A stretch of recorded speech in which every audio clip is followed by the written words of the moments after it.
জয়পুর গ্রামে মাঠের ধারে একটা পুকুর ছিল। গ্রামের সবাই পুকুরটাকে দানবের পুকুর বলে মনে করায় সেখানে কেউ যেত না। একদিন ওই পুকুরের মালিক তার বউকে বলল, বউ, আমি ভেবেছি আমাদের মাঠ পুকুরে এবার মাছের চাষ করব। খুব ভালো বুদ্ধি বার করেছো। বাজারে মাছের যা দাম বেড়েছে, ওই পুকুরের মাছ চাষ করলে বাড়িতে খাওয়াটা তো হবে। কিন্তু বউ, আমি তো ভয় পাচ্ছি।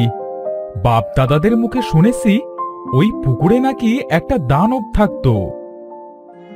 ধুর, ওইসব সেকেলে কথা বাদ দাও তো।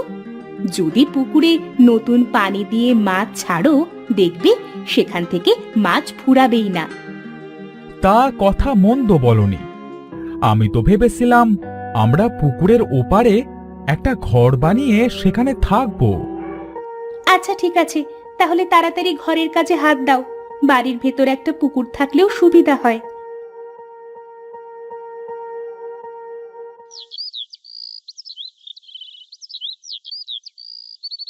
রানা তার কথা মতো পুকুরের ওপরে তাদের থাকার জন্য সুন্দর করে একটা বাড়ি বানিয়ে ফেললো।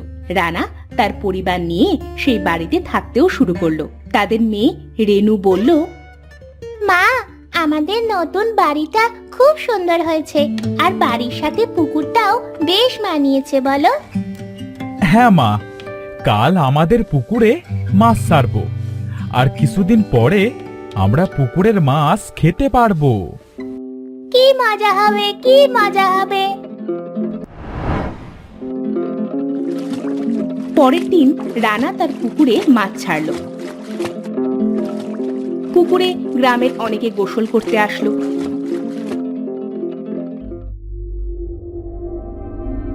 বাবা রানা, তুই এই পুকুরে যে আবার পানি দিলি, পুকুর পাড়ে ঘর বানালি, তা বলি এখানে কি থাকতে পারবি? কেন চাষিমা, থাকতে পারবো না কেন? আমাদের তো একটা বাড়ির খুব দরকার ছিল। তাছাড়া এই পুকুরটাই বা আর কতদিন এভাবে পড়ে থাকবে? করেছিস যখন সাবধানে থাকিস বাবা। শুনেছি তো পুকুরটা বেশ সুবিধার নয়। চাষিমা, তোমরা তো পাশে আসোই, আর প্রতিদিন তো পুকুরে গোসল করতে আসছো, তাহলে আর সমস্যা কোথায়? তা থাক বাবা, গোসল সেরে বাড়িতে ফিরতে হবে যে। তোর চাচা আবার খাবারের জন্য অপেক্ষা করবে।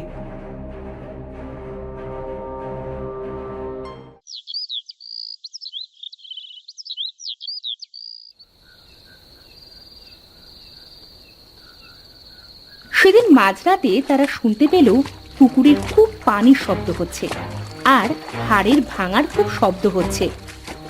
ও গো, শুনছো? পুকুরে কেন যে এত পানির শব্দ হচ্ছে বলো তো? আর তাছাড়া দেখো, মনে হচ্ছে কারো যেন হাড় চিবিয়ে খাচ্ছে। বউ, ঘুমিয়ে পড়ো তো। রাতে হওয়া কোনো শব্দে বেশি কান দিতে নেই। সেদিন রাতে তারা ঘুমিয়ে পড়ল।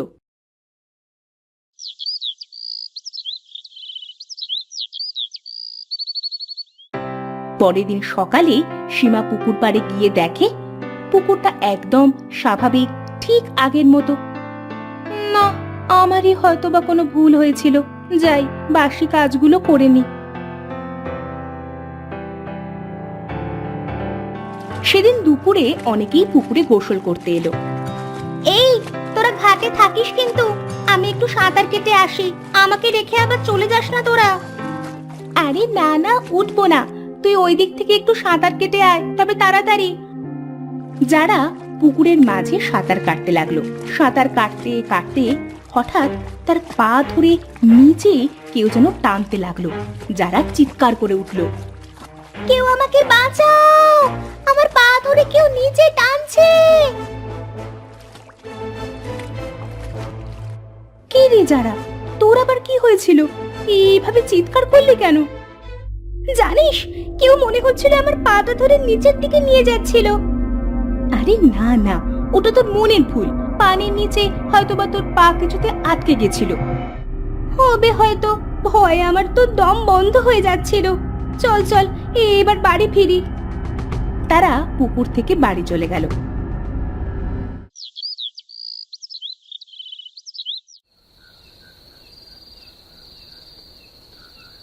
সেদিন রাতে সীমা পুকুরে আগের দিনের মতো সেই পানির আওয়াজ পাচ্ছিল, কিন্তু সেদিন সে তার চোখ বুজে পড়ে রইল।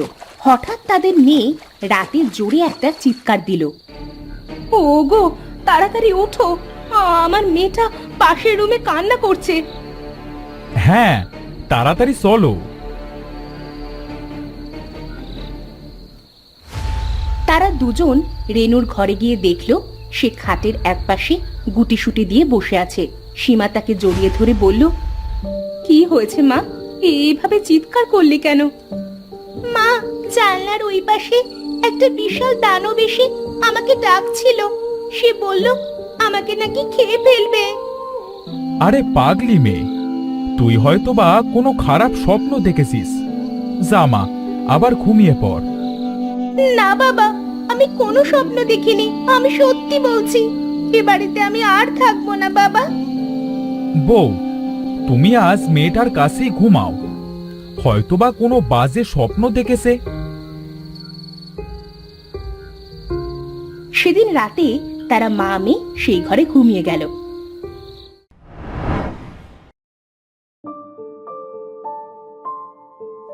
বউ, অনেক দিন তো হয়ে গেল, ভাবতেছি কাল জেলে এনে পুকুরের মাছগুলা মেরে বিক্রি করে দেব। তাই ভালো হবে, এতদিনে মনে হয় পুকুরের মাছ অনেক বড় হয়ে গেছে। হ্যাঁ, তা মনে হয় গেছে। কাল বড় মাছগুলা মেরে আবার পুকুরে ছোট মাছ ছাড়বো। পরের দিন জেলে আসলো তাদের পুকুরে মাছ মারার জন্য। জেলে সারা পুকুরে জাল ফেলে কোথাও একটা মাছও পেল না। অবশেষে জেলে বলল, ভাই, তোমার পুকুরে তো দেখছি একটাও মাছ নেই। আদেও কি তুমি পুকুরে মাছ ছেড়েছিলে নাকি? জেলে ভাই, পুকুরে অনেক মাছ ছেড়েছিলাম, কিন্তু বুঝতে পারছি না পুকুর থেকে এতগুলা মাছ কোথায় গেল। তা ভাই, আমি আজ আসি, বুঝলে? এই মাছ তো আর পেলাম না, শুধু শুধু কষ্টই সার হলো। সেদিন জেলে পুকুরে একটা মাছও না পেয়ে বাড়িতে চলে গেল। পরের দিন রানা পুকুরে আবার অনেক মাছ ছাড়লো।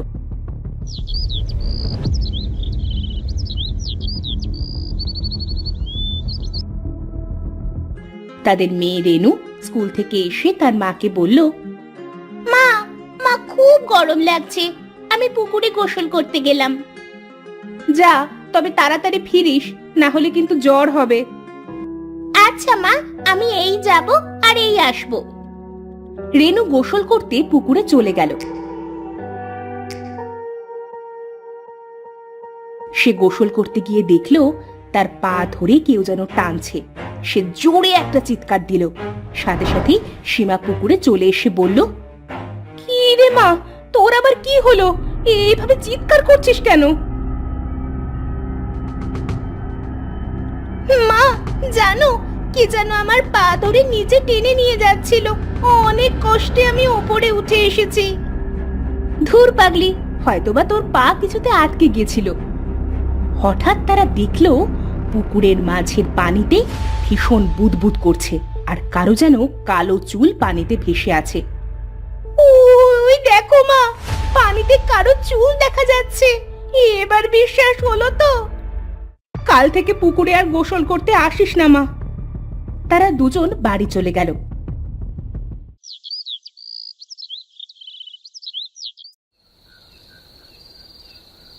সেদিন মাঝরাতে তারা আবার পুকুরে সেই পানির শব্দ পেল।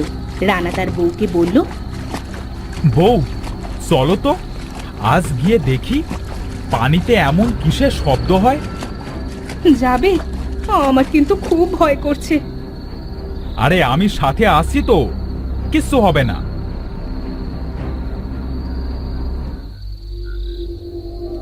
তারা দুজন পুকুর পাড়ে গিয়ে দেখলো পানিতে ভীষণ বড় একটা দানব পুকুর থেকে মাছ ধরে খাচ্ছে।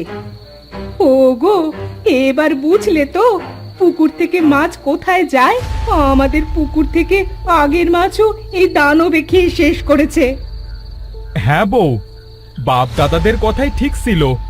এই মাঠ পুকুরে সত্যি দানও পাস করতো। ওগো ঘরে চলো, আমার কিন্তু খুব ভয় করছে, না জানি দানবটা শেষে আমাদের না খেয়ে ফেলে। তারা দুজন বাড়ির দিকে যাওয়ার জন্য যেই পা বাড়ালো তখনই দানবটা তাদের বলল, এত সময় তোরা কি মন্ত্র পড়লি শুনি? ইয়ে মানে আমরা বলছিলাম যে আমরা তো গরিব মানুষ, আর এই গরিবের পুকুরের মাছ তোমার সব খাওয়া কি উচিত হলো? তুমি বলো। দানবের আবার উচিত আর অনুচিত বলে কোনো কথা আছে? হ্যাঁ, মাছ খাবো না তো কি তোদেরকে বাঁচবো আমি? না না দানব ভাই, তুমি মাছই খাও, আমাদের খেতে হবে না, আমাদের ছেড়ে দাও, আমরা এবার বাড়ি যাই, আর তুমি পেট ভরে মাছ খাও। আচ্ছা ঠিক আছে, যা। তবে একটা কথা শুনে যা, কালকের ভেতরে আমার এই মাঠ পুকুরের কাছ থেকে তোরা চলে যাবি, না হলে শেষে কিন্তু তোদের আমি খেয়ে ফেলবো। আচ্ছা আচ্ছা, ঠিক আছে, আমরা চলে যাব। এখন আমরা আসি। সেদিন রাতে তারা বাড়ি ফিরে আসলো। সীমা তার স্বামীকে বলল, ওগো কালকের ভেতরেই আমাদের একটা তান্ত্রিকের কাছে যাওয়া উচিত, না হলে যে দানবটা আমাদেরই খেয়ে ফেলবে।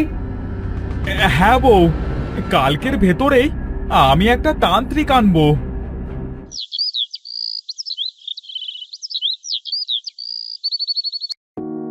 পরের দিন সকাল সকাল রানা একটা তান্ত্রিকের কাছে চলে গেল।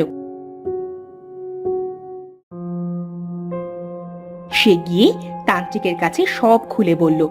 সব শুনে তান্ত্রিকটি বলল, তোমাদের তো ঘোর বিপদ, যে কোনো সময় দানবটা তোমাদের উপর হামলা করতে পারে। দয়া করে আমার সাথে চলুন তান্ত্রিক মশাই। হ্যাঁ চলো। রানা তান্ত্রিককে নিয়ে বাড়ি ফিরে আসলো।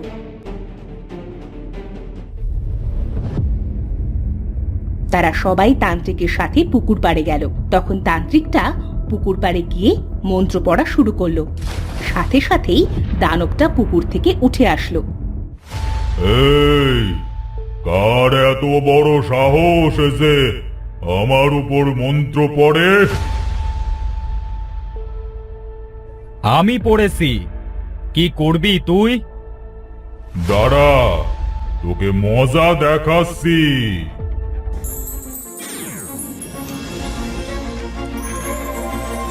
বাবারে, স্যার স্যার আমায় ছেড়ে দে বলছি, মরে গেলাম। তোকে ছাড়তে পারি যদি তুই এই অঞ্চল ছেড়ে চলে যাস, তবেই। না, আমি কোনোদিনও এই মাঠ পুকুর ছেড়ে কোথাও যাব না। বাসা। তাহলে মর তুই। এবার তোমরা বিপদ মুক্ত। একে নিয়ে গিয়ে আমি পুড়িয়ে ফেলবো। তান্ত্রিক মশাই, আপনাকে অনেক অনেক ধন্যবাদ, আপনি আমাদের এত বড় বিপদ থেকে রক্ষা করলেন।